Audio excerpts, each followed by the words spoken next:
के पावन नाम को गुरु महाराज का ध्यान करते हुए बोलिएगा। हमारे सभी बच्चे, देवियाँ, माताएं सब लोग बोलेंगे। ऐसा नहीं है कि अपना जबान मत खोलिए। अरे जबान खोलिए, मालिक का नाम लीजिए, तभी आपका कुछ भला होने वाला है। और इसमें शर्माते रहेंगे, लजाते रहेंगे, नाम ही नहीं बोलेंगे तो मालिक क्या करेगा? बाबा जी कैसे आप पर दया कर दें जब उनका नाम ही लेने में आपको शर्म आ रही है? प्रेम से नहीं बोल सकते हो।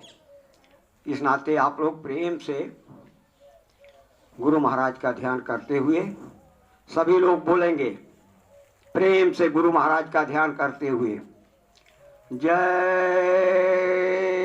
गुरुदेव, जय गुरुदेव, जय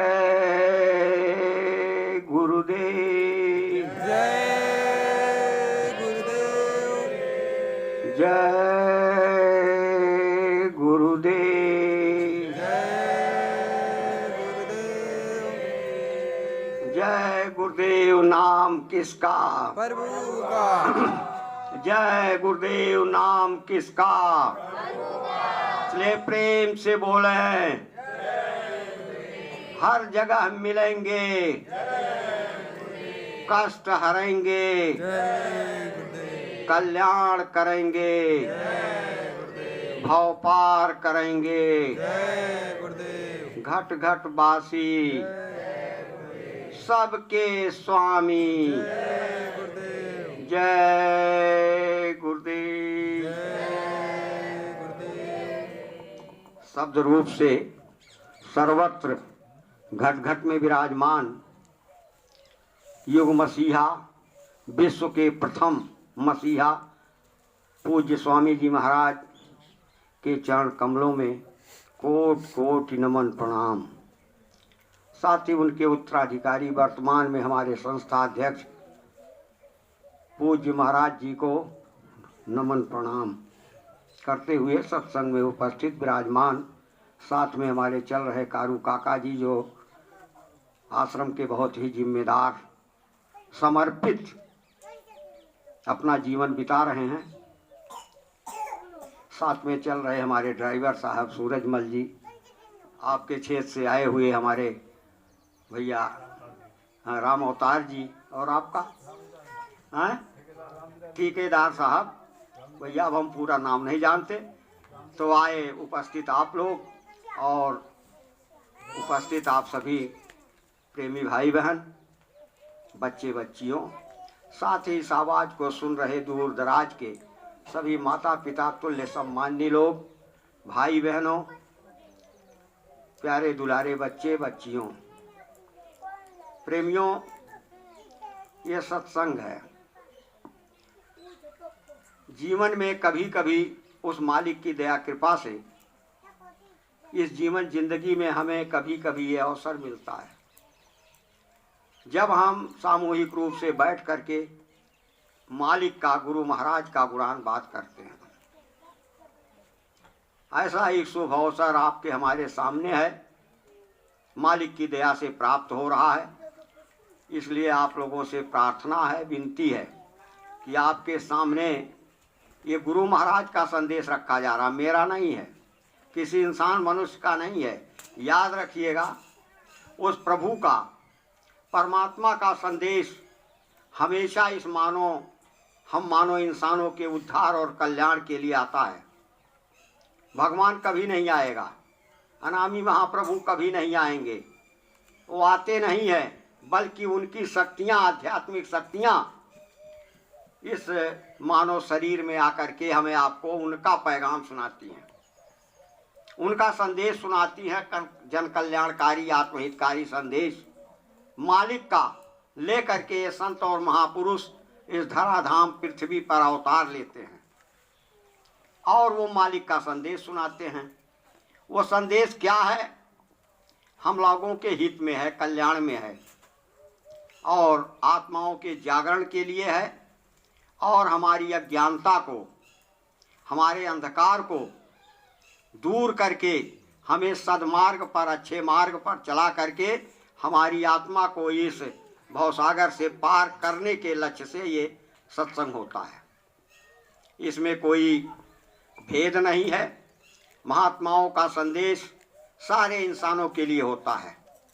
उनकी दृष्टि में, उनकी निगाह में कोई जात, कौम, बिरादरी, हिंदू मुसलमान नहीं होता।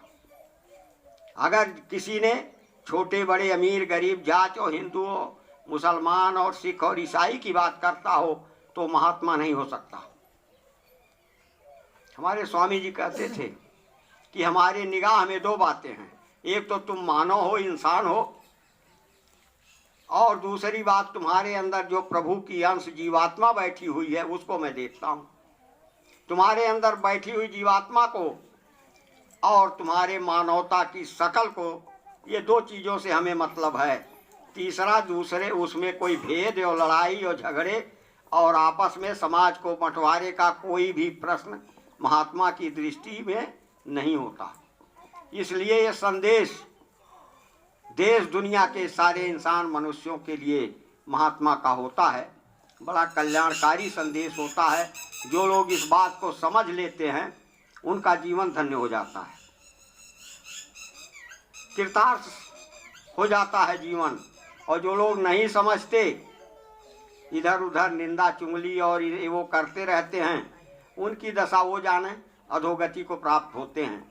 तो ये निर्मल सत्संग है, पवित्र सत्संग है, जिसमें कहीं भी निंदा और बुराई का, इनकी उनकी चुगली चाई का, राजनीति का कुछ भी इसमें स्थान नहीं है। कोई स्थान नहीं है। राजनीति शब्द मेरे मुंह से निकल गई। स्वामी जी महाराज हमारे कहते थे कि राजनीति किसे कहते हैं।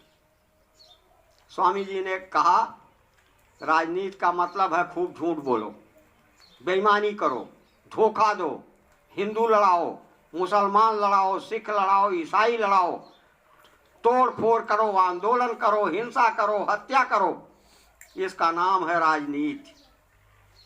और इसी गंदी राजनीति ने ऐसा हमारे वातावरण को प्रदूषित किया, गंदा किया कि ये मानव के टूटे हुए दिलों में प्यार मोहब्बत खत्म हो गया। सब राजनीति की तरफ, जहां भी जाओ राजनीति की चर्चा। अपने उद्धार कल्याण की चिंता नहीं है, अपनी मानवता, मानव धर्म कर्म की चिंता नहीं है। बस पहुंच गए दिल्ली, पहुंच गए लखनऊ और जयपुर। तो यह है राजनीति। इसने मारा है पूरे देश को, दुनिया को विनाश के कगार पर ला करके खड़ा कर दिया है। महात्मा तो प्रेम पैदा करना चाहते हैं। महात्मा परमात्मा का संदेश दे करके आपके हमारे अंदर जागृति, जागरण पैदा करते हैं, ज्ञान पैदा करना चाहते हैं। इसलिए सत्संग बड़ा निर्मल है। और सत्संग का फल क्या होता है? सत्संग का फल कितना मीठा है, कितना कल्याणकारी है और कितना लाभकारी है, ये हम आप समझ नहीं पाएंगे। एक कहानी मैं आपको सुनाना चाहता हूं, जिससे आपको ये बात ध्यान में आ जाएगी कि सत्संग का लाभ क्या होता है। अभी 300-400 वर्षों के पहले की एक बात है, घटना, एक कहानी, कि तब हमारे देश में कोई बैंक वगैरह नहीं थे। हमारे जो काश्तकार गांव में खेती बाड़ी करने वाले लोग होते थे, मान लीजिए कोई ज़रूरत पड़ी, पैसा नहीं है, रुपया नहीं है, कोई ज़रूरत है, बिटिया की शादी करना या और कुछ काम करना, तो शहरों में सेठ हुआ करते थे। सेठों से जा करके कर्जा ले लेता किसान, काश्तकार, अपना काम करके और फिर उसे ईमानदारी से वापस करता था। यही विधा, यही प्रणाली चल रही थी आज के 200-400 वर्ष के पहले। उसी समय की एक घटना है कि एक गांव के काश्तकारों ने सेठ जी से कुछ लिया कर्जा, और कर्जा ले करके अपना खेती बाड़ी कुछ काम किए होंगे या शादी ब्याह के लिए लिए हों बिटिया के। कर्जा लेके सेठ जी से आए, संयोग से, दैवयोग से उस साल पड़ गया सूखा, फसल मार खा गई। अब बेचारे काश्तकारों के पास पैसा तो था नहीं, फसल पैदा नहीं हुई, मजबूर हो गए तो सेठ जी का कर्जा नहीं दे पाए। सेठ जी ने 2-4-10 दिन इंतजार किया कि हमने काश्तकारों को कर्जा दिया है और ये हमको ला करके वापस नहीं किए, बड़े बेईमान हो गए क्या? आज तक तो ईमानदारी से वापस किया करते थे, लेकिन अब की बार हमारा कर्जा वापस नहीं आ रहा है। कुछ इंतजारी के बाद सेठ जी ने अपना सोटा उठाया, गांव में पहुंच गए। गांव के काश्तकारों को जिनको उन्होंने कर्जा दिया था, साहब को बुलाया। कहा है तुम लोग मुझसे कर्जा लेकर के आए और आज तक तुम लोगों ने हमारा कर्जा वापस नहीं किया, बेईमान हो गए क्या तुम लोग? काश्तकारों ने हाथ जोड़ के कहा, नहीं सेठ जी, हम लोग बेईमान हुए नहीं हैं, क्या करें, मजबूर हैं। फसल मार खा गई तो नहीं कुछ पैदा हुआ तो आपका नहीं दे पाए, नहीं तो जरूर देते। सेठ जी गरज पड़े। सेठ जी ने कहा, तुम झूठ भी बोलते हो, तुम्हारे घर में कुछ है नहीं? काश्तकारों ने कहा, नहीं सेठ जी, कहीं तुम लोग झूठे हो गए, तुम्हारे घर में है, तुम देना नहीं चाहते हो। कहा, सेठ जी बताइए क्या है? कहीं तुम्हारे घर में बर्तन है, भोजन बनाने पकाने परोसने के बर्तन तो हैं? कहा, हाँ ये तो है। कहा, देवियों के आभूषण गहने भी तो हैं? कहा, हाँ है। सेठ जी ने कहा, वो अपना बर्तन ला करके हमको दो हमारे कर्ज के एवज में, और नहीं है तो देवियों का आभूषण गहना उतार करके हमारे कर्ज चुकता करो। ईमानदारी का समय था। काश्तकारों ने अपने घरों में जा करके अपने चौके का बर्तन ला करके दिया कुछ लोगों ने देवियों के आभूषण सोने चांदी के जो थे वो भी उतार के ला के सेठ जी के सामने रखा। अब सेठ जी ने 2 गठरी बनाई। एक तो बर्तन वाली गठरी थोड़ा बड़ी थी और जो सोने चांदी वाली गठरी तो थोड़ी छोटी थी। दोनों गठरी बना करके गांव के बाहर सड़क जा रही थी, सड़क पर खड़े हो गए। शाम का समय हो रहा था, दिन डूब चुका था, अंधेरा छाने लगा था। दैवयोग संजोग से कोई सवारी उनको मिली नहीं, सवारी नहीं आई और रात होने वाली है।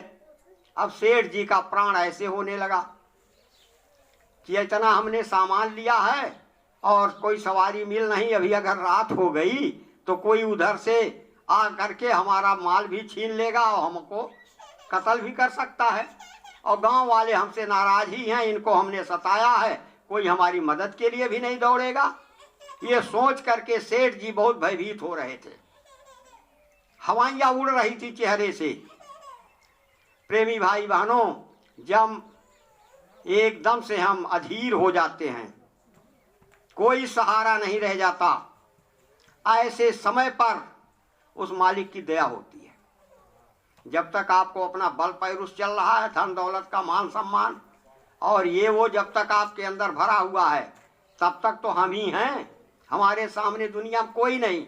लेकिन जब चारों ओर से आसरा टूट जाता है, आशा टूट जाती है, तो इंसान व्यग्र हो उठता है। उस समय मालिक को दया करनी पड़ती है। हुआ क्या, आप सेठ जी ऐसे व्यग्र पड़े हुए हैं, तब तक एक महात्मा जी उधर से लकुटिया लिए टेंगते हुए पहुंच गए। अरे उन्होंने कहा महात्मा जी ने, अरे सेठ जी आपका चेहरा क्यों उतरा हुआ, क्यों इतने तकलीफ में व्यग्र हैं, चिंतित हैं? सेठ जी रो रो करके चिल्लाने कहने लगे, महात्मा जी क्या करें, ऐसी दशा है, रात होने वाली है, हमने माल लिया है और कोई सवारी मिल नहीं रही है और घर थोड़ा हमसे यहाँ से दूर है, तो क्या करें, इसी परेशानी में हैं। महात्मा जी ने कहा, सेठ जी अब आप घबराओ मत, मैं आ गया हूँ, तुम्हारी मदद के लिए आ गया, उस परमात्मा ने मुझे भेजा है, चलिए हम आपको आपके घर पहुंचा देंगे, लेकिन एक शर्त है। कहा क्या शर्त है गुरुजी?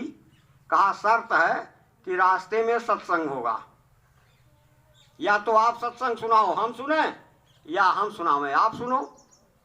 ऐसे सुनते और कहते हम लोगों का समय रास्ते का कटेगा, तो सेठ जी से महात्मा जी ने कहा आप ही सत्संग सुनाइए, हम सुनते चलें या हम सुनावें, आप सुनिए।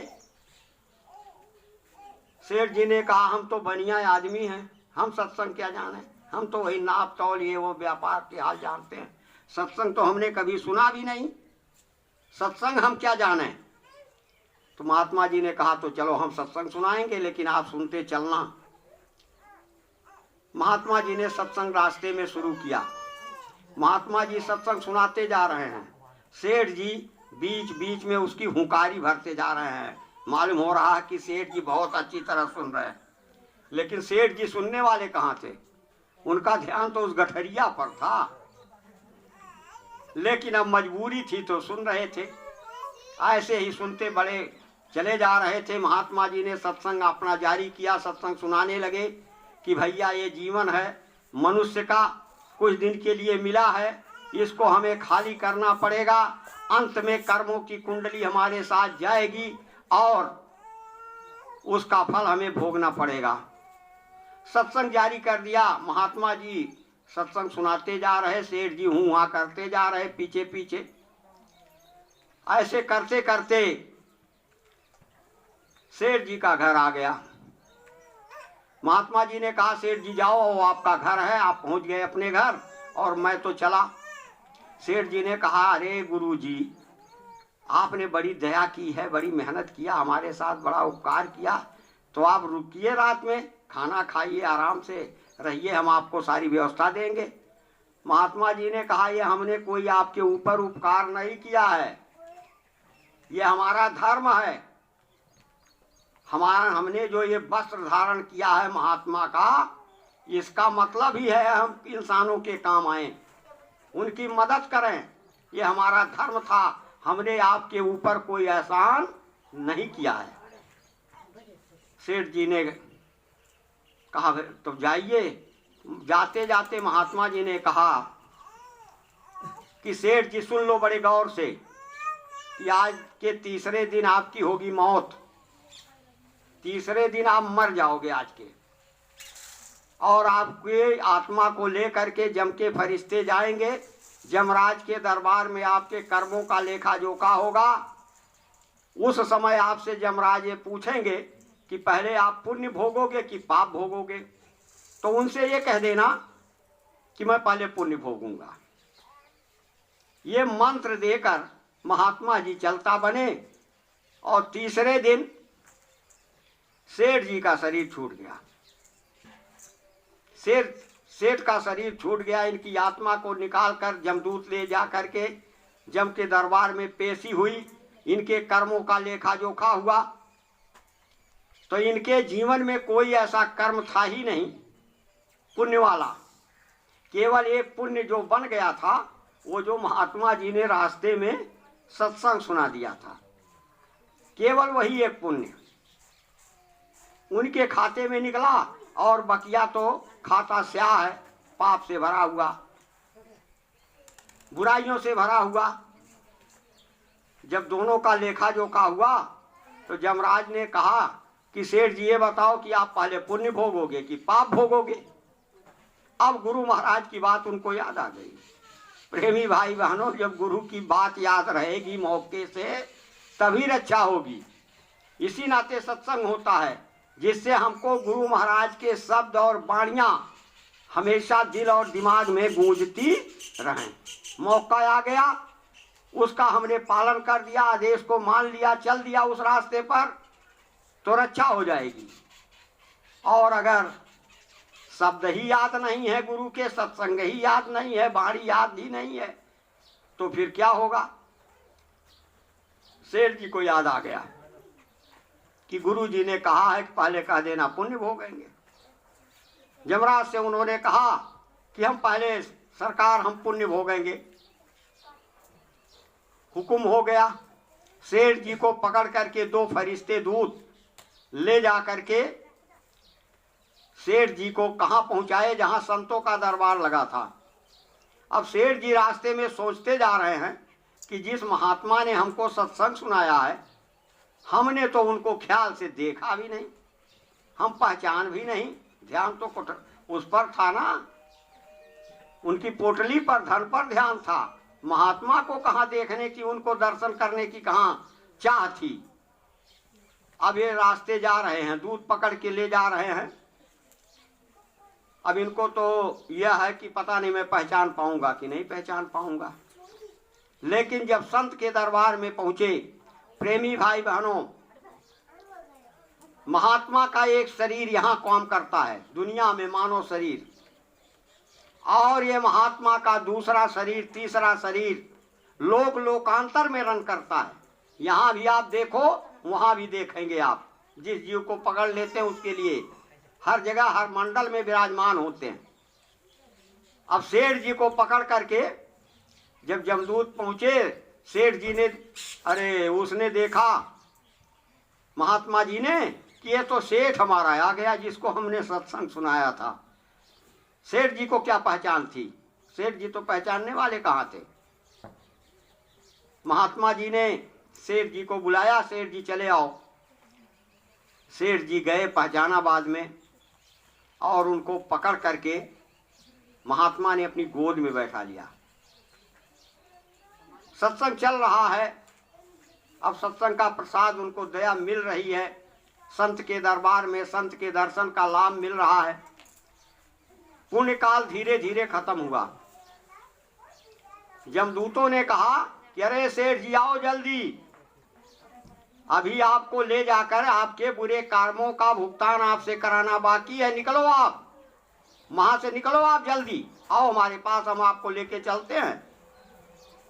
सेठ जी तो डरे हुए थे कि अरे यही जमदूत हैं जो हमको मारते घसीटते पीटते हुए लेकर के आए हैं। इनकी बात अगर हम नहीं मानेंगे तो अब की तो पता नहीं कितनी मार ये पड़ेंगी।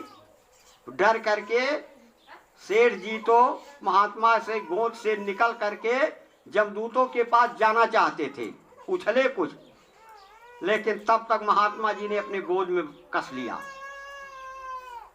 अब निकल नहीं सकते हैं सेठ जी, वो सेठ जी जा नहीं सकते, और उधर दोनों जो सिपाही हैं जमराजा के वो इंतजार कर रहे हैं कब आऊँ अब आऊँ अब आऊँ। सेठ जी तो लेके चले इनको पकड़ करके, इनको अभी तो कुटाई करनी है।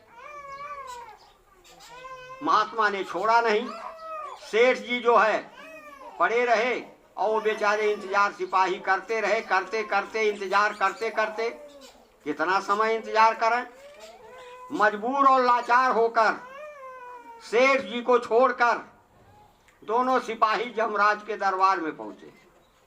जब जमराज के दरबार में पहुंचे, जमराज ने देखा कि वो हमारे दो सिपाही आ रहे हैं और सेठ को लेकर नहीं आ रहे हैं, ये तो बड़े बदमाश निकले हमारे सिपाही, सेठ को कहाँ छोड़ दिया। तो लाल हो रहे थे, गुस्से से भर रहे थे जमराज। पहुंचते ही उन्होंने कहा कि ये बदमाशों, तुमने सेठ जी को कहाँ छोड़ दिया? अभी सो उसके कर्मों का दंड का भुगतान हमें उससे कराना था और तुम लोग उसको लेके आए नहीं, कहाँ छोड़ दिया? दोनों सिपाहियों ने हाथ जोड़ करके कहा, यह बात समझने की होगी। दोनों सिपाहियों ने हाथ जोड़ करके कहा कि अरे सरकार हुजूर राजा साहब, वो महात्मा की गोद में बैठा था सेठ, अगर हम, वो आया नहीं, हमने आवाज लगाई वो आया नहीं, और अगर हम जा करके सेठ को महात्मा की गोद से निकालने की कोशिश करते तो हम जल करके राख हो जाते। महात्मा के गोद में बैठे हुए जीव को पकड़ने के लिए हम अगर महात्मा के पास जाते सेठ को लेने के लिए तो हम जल करके राख हो जाते। इस नाते हम गए नहीं और सेठ आया नहीं, इस नाते खाली हाथ आना पड़ा है। उस समय जमराज ने कहा कि तुम तो सेठ को महात्मा की गोद से नहीं ला सके, जाते तो जल जाते, बात सही है।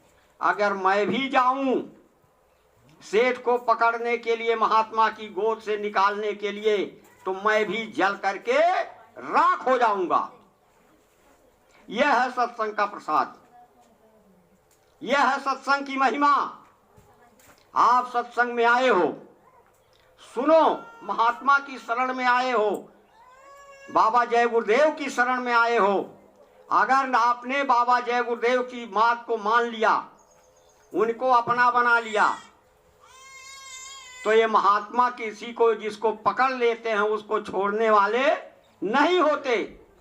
और इनके सामने काल और महाकाल भी थर थर कांपते हैं। महात्माओं की शक्ति को ये दुनिया क्या समझेगी? ये दुनिया तो काल की पूजा करती है, देवी देवता भगवान की पूजा करते हैं, और उनका काम है, ये देवी देवता भगवान का काम क्या है? इस जीव को फंसाना। उन्होंने कर्म का विधान बना दिया है।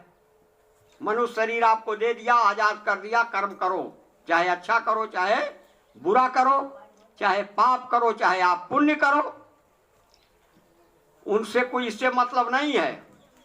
देवी देवता से, भगवान से, ब्रह्मा से, शंकर जी से, इन लोगों को आपके कर्म से नहीं मतलब है। आप आजाद कर दिए गए हैं भैया, चाहे अच्छा करो चाहे बुरा करो, मानव शरीर है, कर्म करने की आजादी मिली है।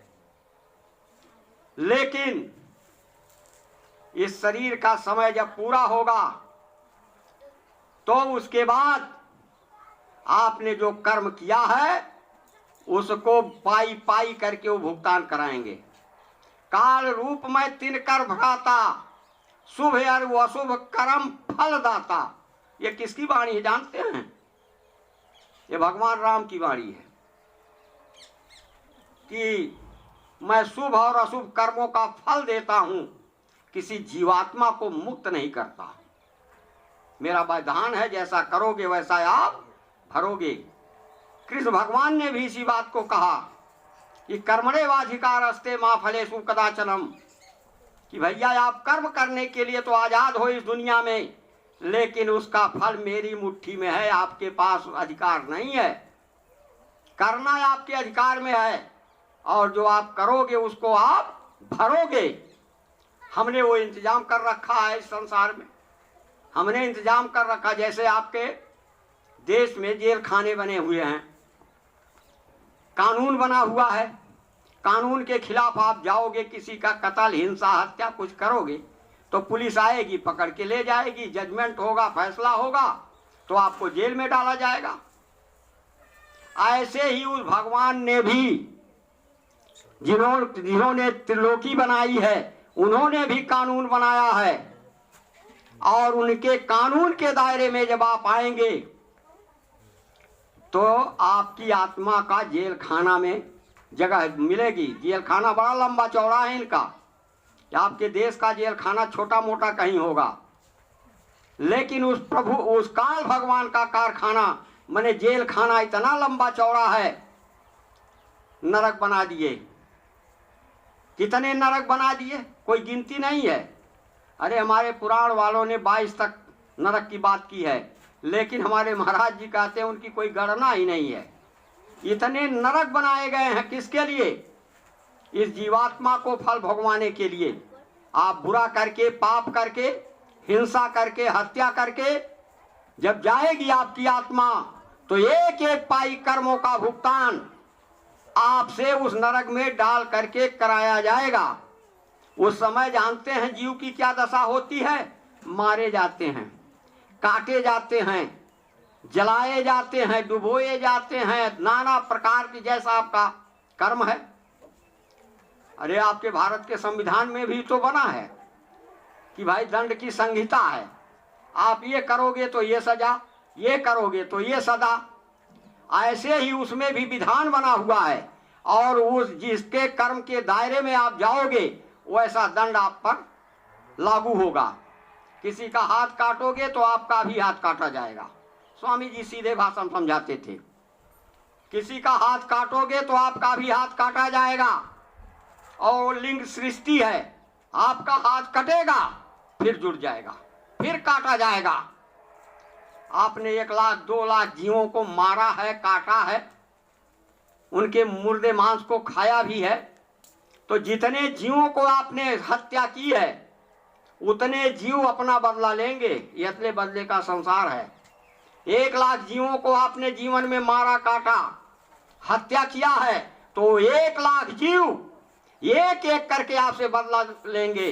1,00,000 आपके वार, आपके गर्दन उड़ाए जाएंगे। वो लिंग सृष्टि है, फिर जुड़ेगा, फिर काटा जाएगा।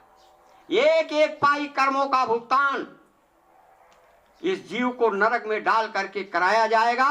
आप चीखोगे, चिल्लाओगे, आपके दर्द भरी आवाज को कोई सुनने वाला नहीं होगा। आपकी चिल्लाहट की आवाज कई किलोमीटर दूर तक जाएगी। ये स्वामी जी कहते थे। ये आपके सामने है। ये सब कब दिखाई पड़ता है जीव की दुर्गति? जब आत्मा की आंख खुलती है। इस आंख से नहीं दिखाई पड़ेगा आपको। ये दिव्य दृष्टि जब खुलती है तो महात्माओं की तीसरी आंख खुली होती है, दिव्य दृष्टि खुली होती है। वो अंड पिंड ब्रह्मांड का, स्वर्ग का, नरक का, इधर उधर का पूरा हाल उनके सामने ऐसे नाचता है जैसे हम आपको देख रहे हैं। आपकी भी दिव्य दृष्टि खुल जाए तो आप भी देखोगे, लेकिन आपने दिव्य दृष्टि खोलने का कोई यत्न ही नहीं किया। पता ही नहीं है, दुनिया को पता ही नहीं है कि मानव मंदिर के अंदर वो कौन सी दृष्टि है जिससे परमात्मा का दर्शन होता है, जिससे देवी देवताओं का दर्शन होता है, उनसे बातचीत होती है। ये काम आध्यात्म का है, ये आत्मा की विद्या है। ये भौतिक विद्या नहीं है जो स्कूलों में पढ़ाई जाती है। जहां भौतिक विद्या का अंत होता है वहां से उनकी सर की चोटी से तब अध्यात्म शुरू होता है, आत्मा की विद्या। तो महात्मा तो आत्मा की विद्या पढ़ाते हैं। ये दुनिया की भौतिक विद्या नहीं, आध्यात्म विद्या यानी आत्मा की विद्या। तो आत्मा की ये दशा होगी, कर्म की सजा उससे मिलेगी। मान लीजिए आपने अच्छा काम किया, चलो पुण्य किया, अच्छा काम किया है आपने, तो आपको स्वर्ग मिलेगा, आपको वैकुंठ मिलेगा, आप देवलोक में जा सकते हो। तप करके आप ब्रह्मा विष्णु महेश बन सकते हो। अगर आपने ऐसा काम किया तो वो भी आपको मिल जाएगा। लेकिन होगा क्या कि आपका पुण्य का खाता धीरे धीरे खत्म होगा। जैसे आपने 1,00,000 रुपये जमा कर दिया बैंक में, रोजाना 10 रुपया खर्च कर रहे हो, निकाल रहे हो बैंक से। एक समय तो ऐसा आएगा ही जब आपका खाता खत्म हो जाएगा, बैलेंस जीरो हो जाएगा। और जब बैलेंस जीरो हो जाएगा, आपके खाते में पैसा नहीं रहेगा, वहीं बैंक मैनेजर के सामने आप गिड़गिड़ाइए कि साहब हमको अब 10 रुपया दे दीजिए, तो बैंक मैनेजर आपको डंडा मार करके खदेड़ेगा कि अब तुम्हारे खाते में एक पैसा भी नहीं है। ऐसे ही आपका पुण्य धीरे धीरे खत्म होगा, और जब पुण्य खत्म हो जाएगा तो स्वर्ग से, वैकुंठ से, देवलोक से आपको नीचे उतार दिया जाएगा। उसमें रहने नहीं पाओगे। तब वैकुंठ गया, स्वर्ग गया, देवलोक से जब वहां से आप उतारे जाओगे तो जब स्वर्ग वैकुंठ का जीव उतरता है इस धरती पर, तो उसको गरीब नहीं बनाया जाता, उसको किसी राजा के घर जन्म होगा, किसी महाराजा के यहाँ जन्म लोगे आप, कहीं बड़े भारी सेठ के यहाँ पैदा होगे जहाँ आपको सब कुछ रहेगा। लेकिन जब एक राजा बन गए आप, तो प्रेमी भाई बहनों, राजा का धर्म बड़ा कठिन है। आपका हमारा धर्म आसान है, व्यक्तिगत सीमित दायरे में है। लेकिन एक राजा का धर्म होता है कि वो अपनी पूरी प्रजा का पालन पोषण अपने बच्चे की तरह करे, और इससे अगर वो चूक गया, वो चूकेगा, राजमत चढ़ेगा तो चूक होनी ही है। तो तब चुक राज और राज चुक नरक। जासु राज प्रिय प्रजा दुखारी, सो नृप आवसी नरक अधिकारी। स्वर्ग से उतर करके आए, कर्म से गिर गए, फिर कहाँ चले गए? नरक में। तो अच्छा किया तो भी फंसे, बुरा किया तो भी फंसे। यही कर्मों का विधान युग युगांतर से चला आ रहा है, और उसी में फंस करके हमारे सारे, हम सभी लोग, हमारी जीवात्मा इस नरक में भोग रही है। कितना समय बीत गया, कितना समय बीता है, उसकी गिनती गणना नहीं है। लेकिन हमारे पुराण वालों ने कहा, पुराणों के रचयिता, वो लोग आप सुनते होंगे, लेकिन आपको ध्यान देने की कहाँ जरूरत है, उनको समझाने की क्या जरूरत है पुराण बांटने वालों को। उसमें लिखा हुआ है कि 28वां कलयुग चल रहा है, यानी सृष्टि को बने हुए हम आपको अपने घर से आए हुए और इस काल के जाल में फंसे हुए कितने समय हो गए हैं? 28वां कलयुग चल रहा है, मतलब 28 सतयुग बीत गया, 28 त्रेता बीत गया, 28 द्वापर बीत गया, 27 कलयुग बीत गए, 28वां कलयुग है, इसमें 5000 वर्ष बीत गए। अब कलम लगा करके उठा करके आप देखो, गिनती करो कि कितना समय बीत गया, आपके कलम की स्याही खत्म हो जाएगी। इतने युग युगांतर से हमारी एक आजीवात्मा इस काल के चक्कर में क्यों फंसी हुई है? इसी कर्म के विधान के नाते करते रहो, भरते रहो, करते रहो, भोगते रहो। इसी के लिए त्रिलोकीनाथ भगवान ने तमाम जाल माल और तमाम क्रम उपक्रम बना रखा है। तमाम तरह के उपासना कांड क्या क्या चल रहा है दुनिया में। अब इससे हमको मुक्ति कैसे मिलेगी? मुक्ति का साधन आप सुनिए कैसे मिलेगा। जब तक ये कर्म की गठरी खत्म नहीं होगी तब तक ये जीवात्मा मुक्त नहीं होगी, जन्मेगी मरेगी, आएगी जाएगी, और जन्मत मरत दुसह दुख होई। जन्मते और मरते वक्त कितनी तकलीफ होती है शायद अभी आपको जानकारी नहीं होगी। जब जन्म का जानकारी नहीं है, जिसको आप अपनी आंख से देख रहे हो कि बच्चा माँ के पेट में उल्टा टंगा होता है, आंख कान नाक मुंह पर पट्टी बंधी होती है, उसके चारों तरफ माता जी का वर्ज्य पदार्थ मासिक धर्म का खराब खून बहता है। इतनी भयंकर तकलीफ में कल्पना कीजिए आप।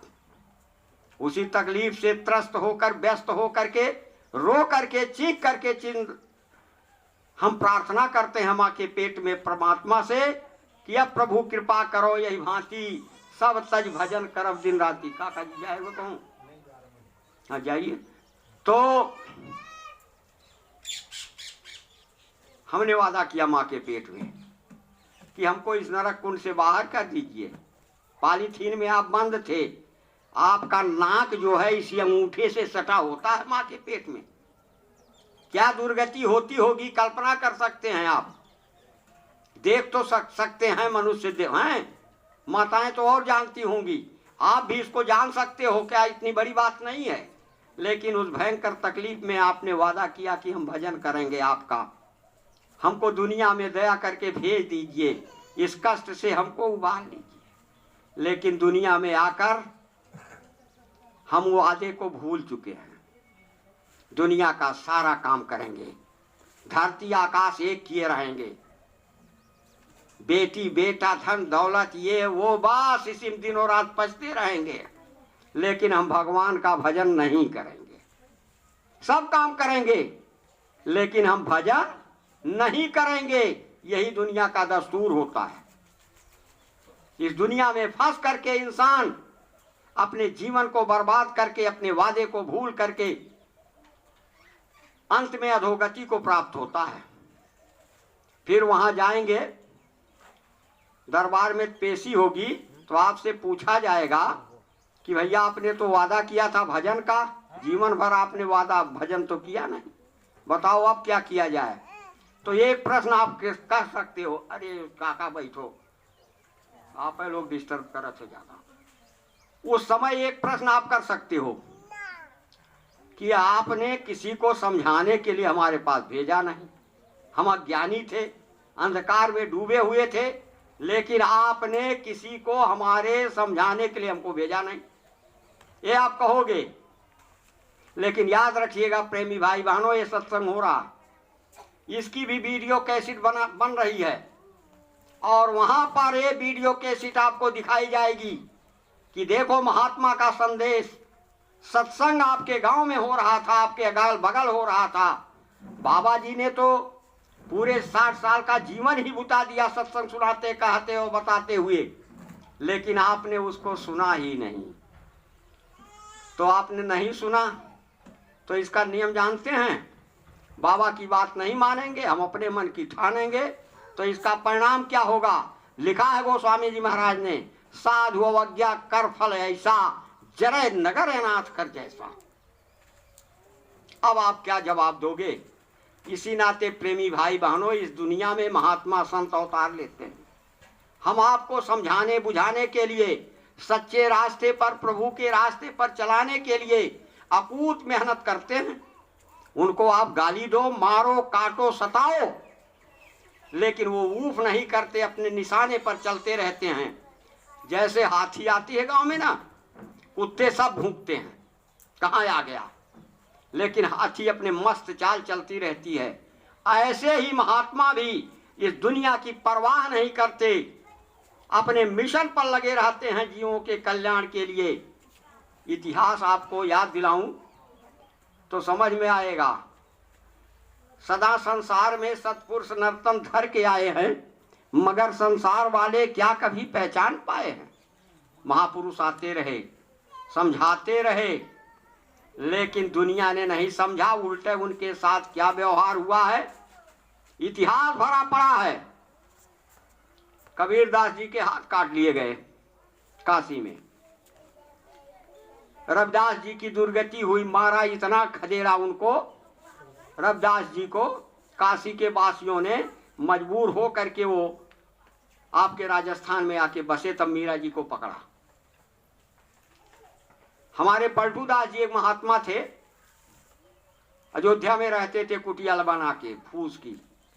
अयोध्या के कर्मकांडियों ने, धर्म के ठेकेदार जो अपने को बनते हैं, उन लोगों ने पलटूदास जी को जीते जी अपनी कोठरी में, उनको कोठरी में ताला लगा दिया और फूंक दिया, और जीते जी वो जल गए।